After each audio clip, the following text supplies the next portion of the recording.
হাওড়ায় শালিমারে পার্কিং নিয়ে তৃণমূলের দুই গোষ্ঠীর সংঘর্ষ। এলাকার দুই গোষ্ঠীর মধ্যে সংঘর্ষের ঘটনা। ইট বৃষ্টি, গাড়ি ভাঙচুর। ঘটনাস্থলে বি গার্ডেন থানার বিশাল পুলিশ বাহিনী ইতিমধ্যেই পৌঁছে পরিস্থিতি নিয়ন্ত্রণে এনেছে। আপনাদের আবারও জানিয়ে রাখি, শালিমারে এবার পার্কিং নিয়ে তৃণমূলের দুই গোষ্ঠীর সংঘর্ষের ঘটনা সামনে এসেছে। এলাকার দুই গোষ্ঠীর মধ্যে সংঘর্ষের ঘটনা। ইট বৃষ্টি থেকে শুরু করে গাড়ি ভাঙচুর। ঘটনাস্থলে বি গার্ডেন থানার বিশাল পুলিশ বাহিনী। এ বিষয়ে বিস্তারিত জানবো। ফোন লাইনে রয়েছেন প্রতিনিধি জগন্নাথ সামন্ত।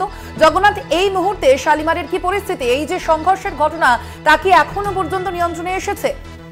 না, দেখো, ঘটনাস্থলে বিশাল পুলিশ বাহিনী এবং র্যাব নামানো হয়েছে পরিস্থিতি নিয়ন্ত্রণ করতে, এবং যেখানে পার্কিং নিয়ে গন্ডগোল হচ্ছিল সেই পার্কিং ইতিমধ্যে পুলিশের তরফ থেকে ঘিরে দেওয়া হয়েছে। তবে একবারে রণক্ষেত্র পরিস্থিতি তৈরি হয় শালিমারে 1 নম্বর গেটে।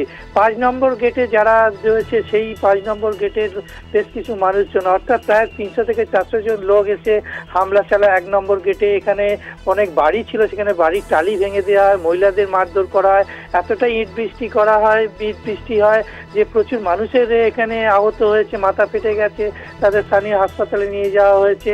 টোটো ভাঙচুর করা হয়েছে এবং তার পাশাপাশি ওখানে লরি দাঁড়িয়েছিল, লরি পার্কিংয়ে, সেই লরিগুলো ভাঙচুর করা আছে। প্রচুর বাইকও, একবারে পরিস্থিতি হাতের বাইরে চলে গেছিল। তবে ঘটনাস্থলে বিশাল পুলিশ বাহিনী গিয়ে পরিস্থিতি নিয়ন্ত্রণ করে। একটাই উপায়, এখানে কে পার্কিং করবে, অর্থাৎ তৃণমূলের দুটো গোষ্ঠীর মধ্যে এই বিষয়টা দেখা যাচ্ছে যে কে পার্কিংয়ের দখল নেবে, কে এই পার্কিংয়ের টাকা তার হাতে রাখবে, সেই নিয়ে গন্ডগোল একবারে যেটা জানা যাচ্ছে। বিধায়ক ঘনিষ্ঠ বেশ কিছুজন মানুষ যা আছে, যারা 5 নম্বর গেটে বসবাস করে, তারা অনেক দিন ধরেই চেষ্টা করছিল যে শালিমারের এই পার্কিং লটটা তাদের নিজেদের হাতে নেবে, পাচ্ছিল না, কিন্তু দীর্ঘদিন ধরে এই সমস্যা চলছিল। গতকাল রাত্রিরেও তারা একটা আলোচনায় বসে এবং সেটার সমাধান হয়নি। আজকে দুপুর 12টা নাগাদ একেবারে 300 থেকে 400 জন দুষ্কৃতীরা আসে, এসে লাঠি এবং রড হাতে ব্যাপক ভাঙচুর চালায়। ওখানে টোটো রাখা ছিল, টোটো ভেঙে দেওয়া হয়, লরিতে ভেঙে দেওয়া, বাইক থেকে শুরু করে একবার এলাকার মহিলারা পর্যন্ত ঘর ছেড়ে পালিয়ে গেছিল। পরিস্থিতি এই মুহূর্তে বি গার্ডেন থানা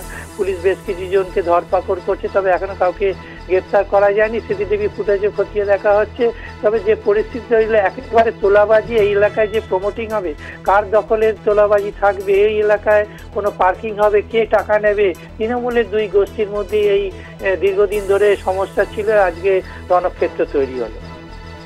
একদমই ধন্যবাদ তোমায় জগন্নাথ। আমরা কথা বললাম, ফোন লাইনে ছিলেন আমাদের প্রতিনিধি জগন্নাথ সামন্ত।